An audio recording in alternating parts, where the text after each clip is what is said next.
Welcome back. If you are just joining us, an update now on our top story tonight. Moments before we went to air, the House Oversight Committee released documents indicating that just 6 Americans enrolled for Obamacare on day 1 of its launch and less than 250 by day 2.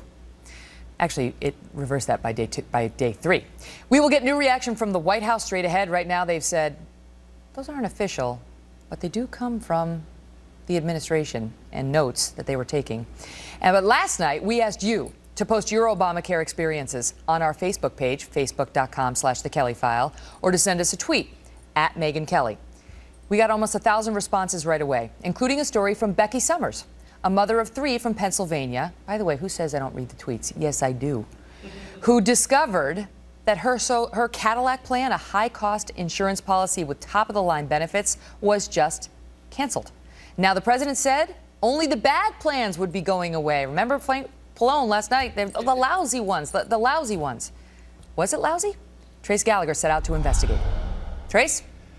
Megyn, Becky Summers didn't just like her plan and want to keep her plan. She says her plan was a savior. You see, her husband died of lupus a few years back, and he spent 66 days in the hospital. His medical bills topped $1 million. Of that, she paid $1,500. When her husband's employer stopped paying their insurance, she kept the same company, the same plan, and paid the premiums herself. Not a substandard plan like the president says, but a Cadillac plan. Then she gets a letter from Highmark Blue Cross Blue Shield. Her plan is being canceled, but they can switch her to a lesser plan for an additional $155 a month. She asked if she can get a similar plan. The answer is yes, but now look at the numbers. Her per-person deductible goes from $1,200 to $1,500. Family deductible from $2,400 to $4,400. Her copay goes from 10% to 20%, and here's the kicker. The premium goes from $396 to $882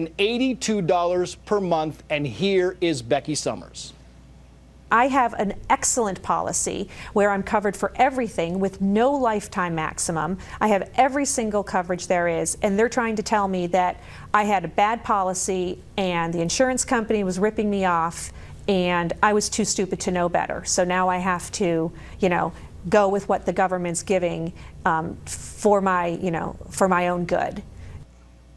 Then she asked the insurance company if she can get a lower deductible. The answer again is yes, but the premiums go up even further. And at this point, she says she felt totally duped. Listen. I was doing everything I needed to do to be self-sustaining, to be responsible, to take care of my family, not taking a penny, from the government in that regard at all. And then all of a sudden, my insurance is canceled, and the only policy I can get is one that the government tells me I have to get and pay more than twice as much for it. She's working 2 jobs now, Megyn. Now she needs a job that she says pays health care benefits. Megyn. Unbelievable. Trace, thank you. Joining us tonight with reaction, Leslie Marshall, radio talk show host and Fox News contributor, and Lars Larson, host of The Lars Larson Show. Lars, your reaction. This is terrible for America, and the other dot we haven't connected is when these new plans are forced on people, as you pointed out from Ovik Roy's report, tens of millions of people watching their policy costs go up, even if they're working for a big employer, and watching what they get go down. What's it going to do to the economy? We were all worried when things like the Social Security tax increase came. Can you imagine what it's going to do to America's economy when tens of millions of families are losing additional $200, $300, $400 per month and getting less for it? This should make Americans very, very mad, and especially because we got a president who lied to us.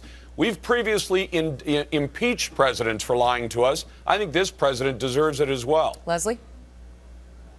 Well, I think subornation of perjury on a witness stand is very different, Lars. Love your Halloween costume, by the way. It's scaring me a bit. But on this topic, it's terrible that that woman's husband died from such a terrible disease. And it's terrible that anybody feels they're being bullied by their insurance company, because it's not the government bullying them. I personally have seen for my family individually, each of us, the 4 of us, husband and 2 kids, our deductible increased from $500 to $750.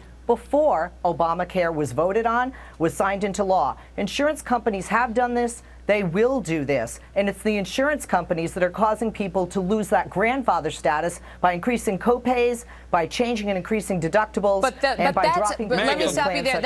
But that's not true, because the reason they lose the grandfather status is because the HHS wrote regulations that basically said you lose grandfather status if you change essentially the first, period in the first sentence of your policy. I mean, it's very, very broad the way they wrote the way you'd lose it. Go ahead, Lars. I won't I have to tell you, disagree with how it's Leslie, written.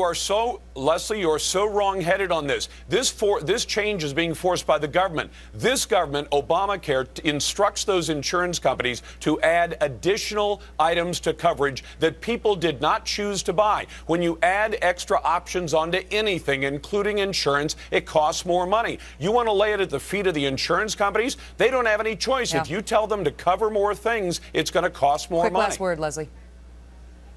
I'll have to tell you, on my radio show, I ask people, and people listen from all sides that call in, and the experiences they have had so far when they've been shopping on the Affordable Care Act site, when they can. In California, our site works in this state. They find they're making a lot of savings, and many of these people are Republicans, Lars. They come from your side and were against Obamacare. All right. Thank you both so much. Keep posting your Thanks, Megan. Obamacare stories. And up next, the man who